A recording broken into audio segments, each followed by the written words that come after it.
acceden a la salida del Pozo de María.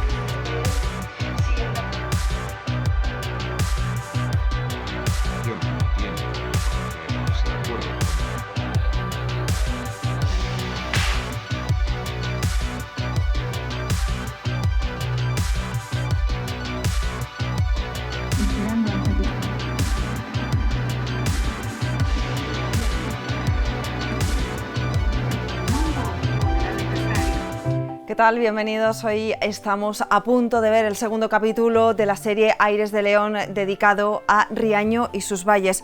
Una serie que se grabó en esta ocasión utilizando una avioneta, y veremos el embalse de Riaño cuando hacía poco tiempo, 5 años, desde su llenado. Este capítulo recorre los valles de Riaño, en los 3 brazos que tiene ese embalse, hacia Sabero, hacia Burón o hacia las Tierras de la Reina.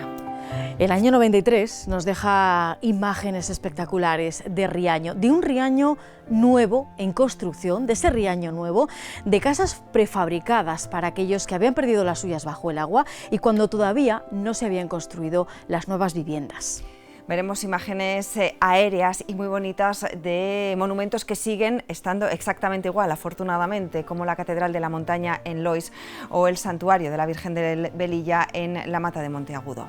Otros, sin embargo, han visto en estas 3 décadas su final, como ocurrió, por ejemplo, con el cine de Sabero, que vamos a ver en imágenes, lugares que dieron mucha vida a unas zonas que estaban en esos años despidiendo la minería. En los años 90 fueron, en el caso de Sabero, la despedida a las minas y al trabajo de cientos de mineros. Hoy, en este programa, nuestro archivo, Riaño y sus valles.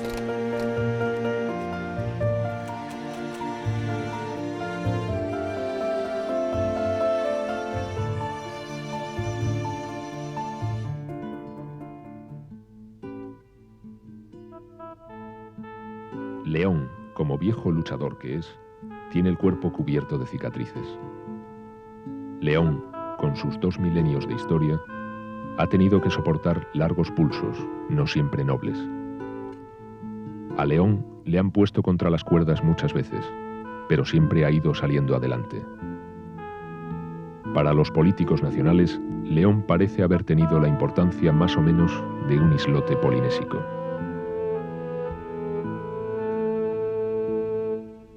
Y sus habitantes, que de siempre han tenido la mala costumbre de ser poco protestones, han recibido el trato de chinos coloniales, de negros en un país sudista o de indios de reserva americana. Es decir, se les deja estar si no molestan, se les utiliza o expulsa si es preciso. Eso hace que aquí parezca que nunca pasa nada. Y cuando contemplamos estas tranquilas aguas, nadie diría que bajo ellas, y hace solo muy pocos años, se desencadenó una patética página de nuestra historia.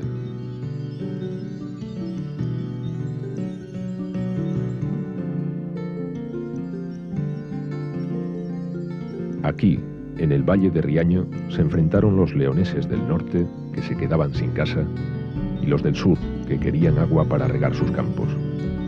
Se cometieron despropósitos absurdos. La gente se amarró a los tejados de sus casas. Intervinieron las fuerzas del orden. Aquello se transformó en una guerra, en un asedio, tal vez sin sangre, pero no por ello menos cruel. Los pueblos fueron tomados casa por casa, para luego demolerlos, también casa a casa.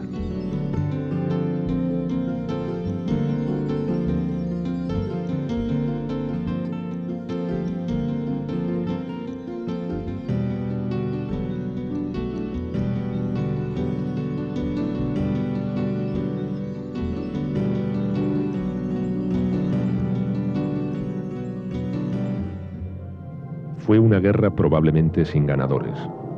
Los del norte perdieron sus casas, eso es evidente. La situación de los del sur es mucho más difícil de evaluar en una casi desesperada coyuntura agrícola que cada vez depende más de unas normas exteriores. Un exterior que parece molesto con una España agrícola y que prefiere verla como un país de servicios.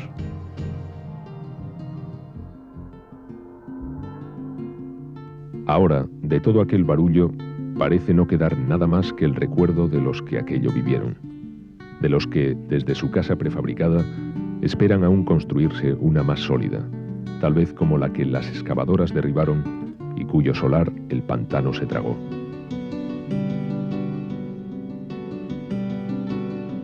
Incluso el paisaje revela que hay cosas que no están en su sitio. Un puente hundido, árboles inverosímiles que nacen del agua, una carretera absurda que lleva a las profundidades,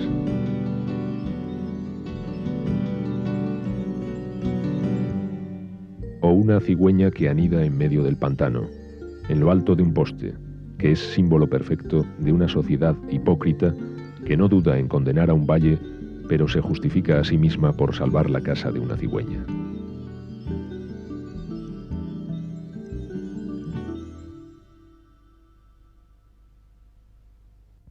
Hundido el viejo Riaño bajo estas aguas, uno nuevo ha sido construido colina arriba. Poco tienen que ver uno y otro. El antiguo era un pueblo de montaña.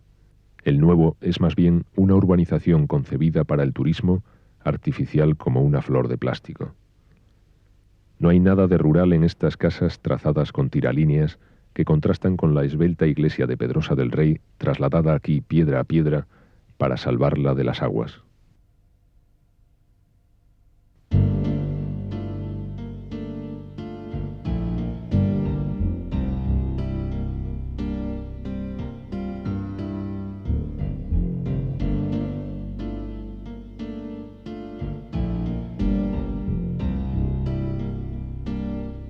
Como si se sintiera vergüenza de los pueblos muertos, una plaza los recuerda. Anciles, Pedrosa, Huelde, Éscaro, y todos los que se ahogaron para que otros pudieran beber. Sus nombres figuran en columnas, ya que dejaron de escribirse en los mapas.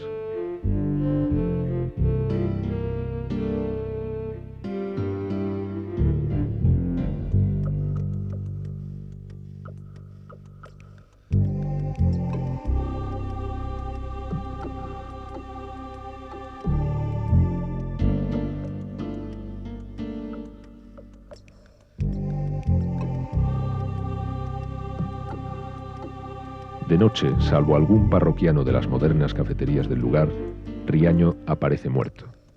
Solo el turismo puede darle vida, y solo los años, la solera suficiente que crea un pueblo en donde hay únicamente casas.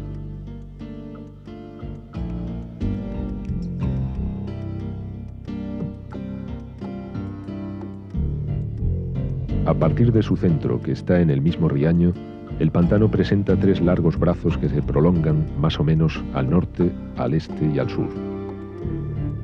Seguiremos primero por el meridional y pasaremos el largo viaducto.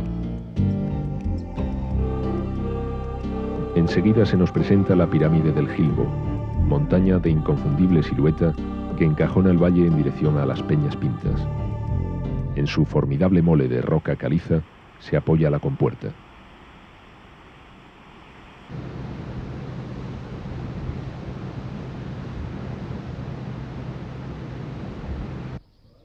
Este es un buen momento para recordar al pueblín de Remolina.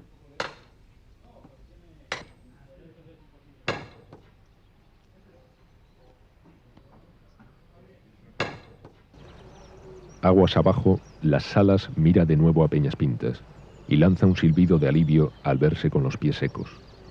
Pero como eso no les va a solucionar el condumio, sus gentes se afanan en cultivar la huerta que un espantapájaros, un tanto destartalado, protege de piratas de pico y pluma.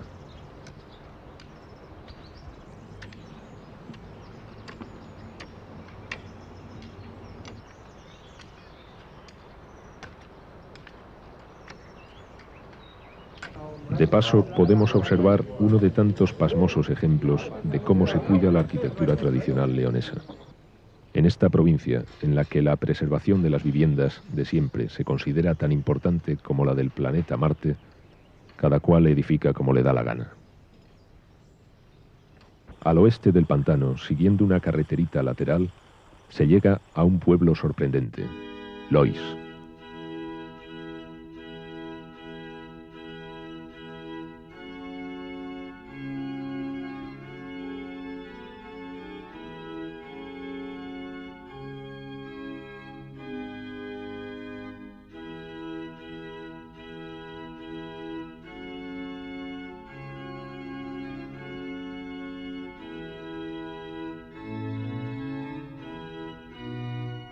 A primera vista, lo que más llama la atención es la monumental iglesia del pueblo. Es grande y suntuosa, muy diferente de las pequeñas construcciones que se estilan en estas zonas quebradas. Fue levantada allá por los años medios del siglo XVIII por el obispo de Tui, don Juan Rodríguez Castañón. Una lápida en latín nos hace sospechar alguna otra particularidad, y es que aquí hubo, pásmense, una cátedra de latín que servía para que los muchachos aficionados a las letras que vivían en estas montañas pudieran estudiar sin desplazarse a León. El fundador fue don Jerónimo Rodríguez Castañón, tío del obispo de Tui que antes nombramos.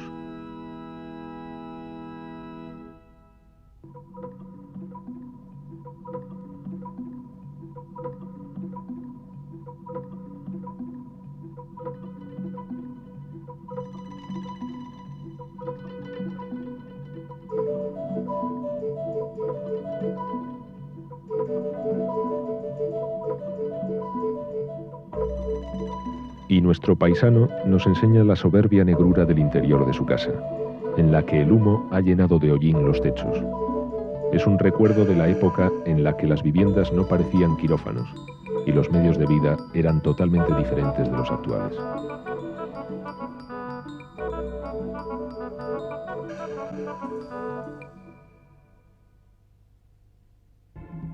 Retomamos la carretera que sigue en su curso al río Esla, y la volvemos a abandonar para acercarnos a la comarca de Sabero.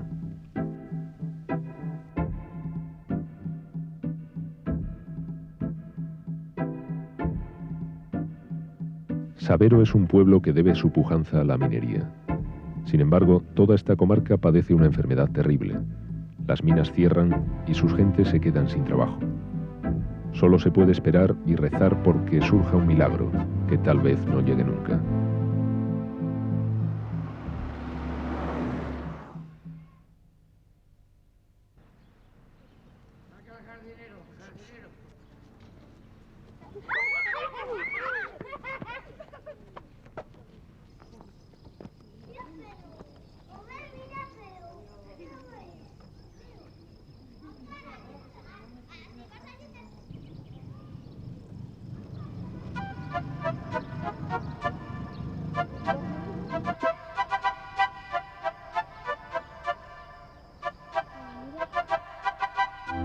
Mientras tanto, las explotaciones se convierten en espectros, en esqueletos de metal, madera y carbón, cuya única función parece ser testimoniar el pasado y servir de lugar de juego para la chiquillería.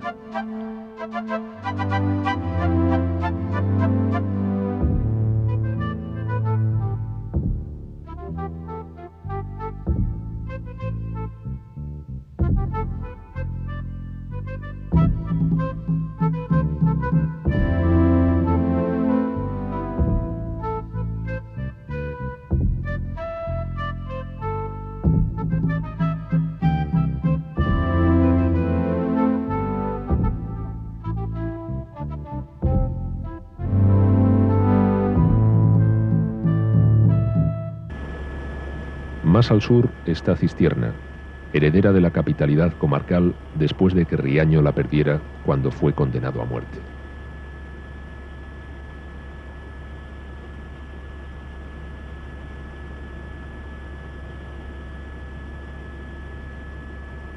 Hasta aquí llega también el tren de vía estrecha y nos recuerda que Cistierna es villa turística en donde se puede descansar cómodamente.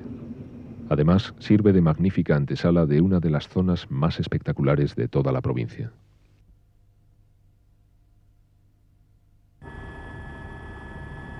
Desde Cistierna volamos de nuevo hacia el norte y un poco hacia el este para detenernos en el santuario de la Virgen de Velilla, en la Mata de Monteagudo. Es una hermosa edificación del siglo XVII que se alza en un paraje que parece que ni pintado para sacar a relucir el chorizo, la tortilla de patata, una hogaza de pan y una bota de vino. Y eso hace que en días de romería se ponga de bote en bote. Nadie lo diría hoy. Seguro que hasta la Virgen debe echar de menos el alegre bullicio de otras jornadas.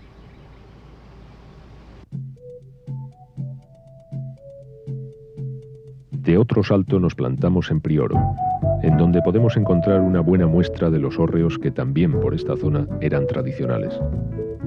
Por si alguno aún no lo sabe, y por más que se construyan chalés con esta forma, el hórreo es un almacén de grano, y estas piedras planas, una en cada pie, le hacen la Pascua incluso al más contorsionista de los ratones, que tiene que buscarse la comida en otra parte.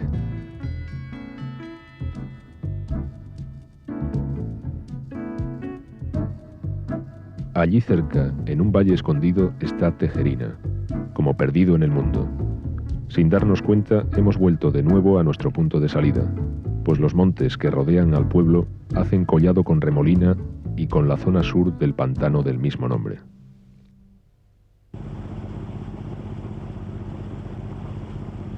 Así, por la puerta de atrás nos hemos introducido en otro de los valles, el este, el que se tragó a La Puerta y a Pedrosa. En boca de Huérgano llama la atención una torre ruinosa que data más o menos del siglo XIV y que fue la del homenaje de un castillo que perteneció, como toda la villa, a la familia de los Tobar.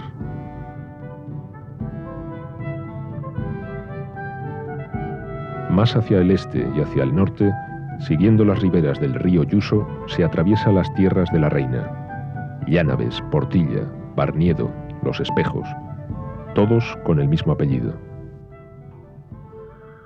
Así llegamos a San Glorio, un puerto de montaña de los de verdad, con sus 1.609 metros de altura y su proximidad a los picos de Europa.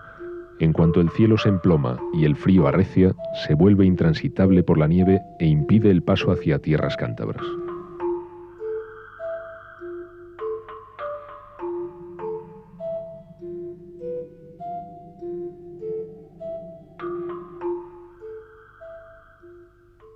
El último valle inundado mira al norte, a las laderas de los picos de Europa.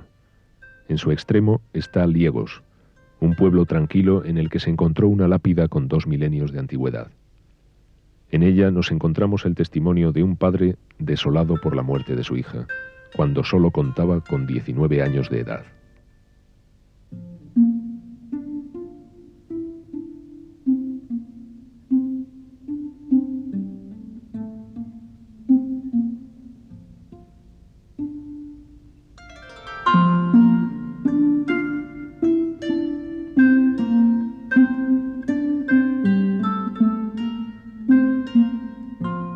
Aquel hombre era un badiniense, miembro de un pueblo emparentado con cántabros y astures, que ha dejado numerosas inscripciones para la posteridad. Prefirieron no luchar contra los romanos y asimilaron parte de su cultura, pero siguieron habitando las montañas y disfrutando de los ríos de agua transparente y helada, de los árboles mecidos por el aire de las cumbres, del resonar amortiguado de los cascos de sus caballos en los mullidos valles de altura. Ocuparon sobre todo la zona de los pantanos de Begamián y Riaño, en donde posiblemente estuvo su capital. Las aguas se han tragado su pasado.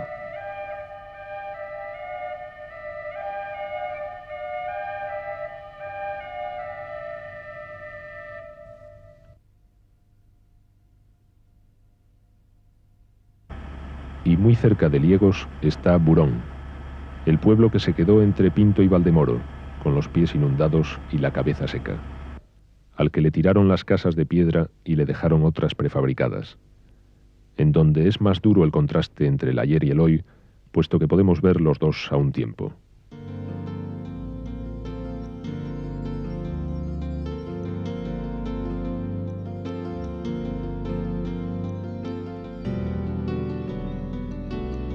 Es el final de nuestro viaje alrededor de una herida profunda y dolorosa, herida que debe cicatrizar, pero que nunca debe ser olvidada.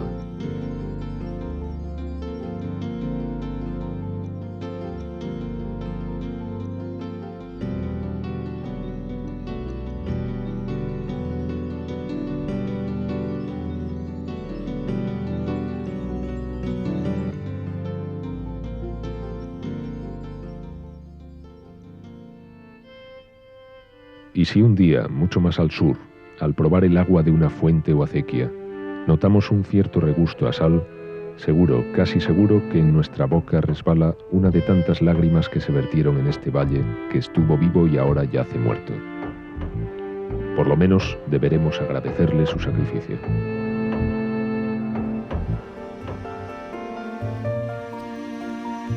Hablaba el narrador en este capítulo que tiene una redacción tan exquisita y tan cuidada de la herida que dejó abierta el embalse de Riaño con el cierre de la presa y la importancia de que no se olvidase el sacrificio de esas gentes que lo perdieron todo. Esta casa, La Ocho León, ya saben, no ha olvidado ese sacrificio y ha hecho la docuserie Hundidos, la memoria bajo el agua, que dedicó 2 capítulos al embalse de Riaño, el primero de ellos precisamente llamado La herida abierta. La minería, precisamente Sabero, fue el inicio de ese declive de todo un sector, pero además desempolvar el archivo, recuperar y despertar el archivo de esta casa estos 30 años nos permite también ver cómo se han ido perdiendo esas formas de vida de artesanos y de otros oficios que se conservaban en el medio rural. Les invitamos, como todas las semanas, a que nos escriban si se han reconocido o han reconocido a alguien en alguna de las imágenes que acabamos de ver y les damos las gracias, como siempre, por compartir con nosotros su memoria. Adiós.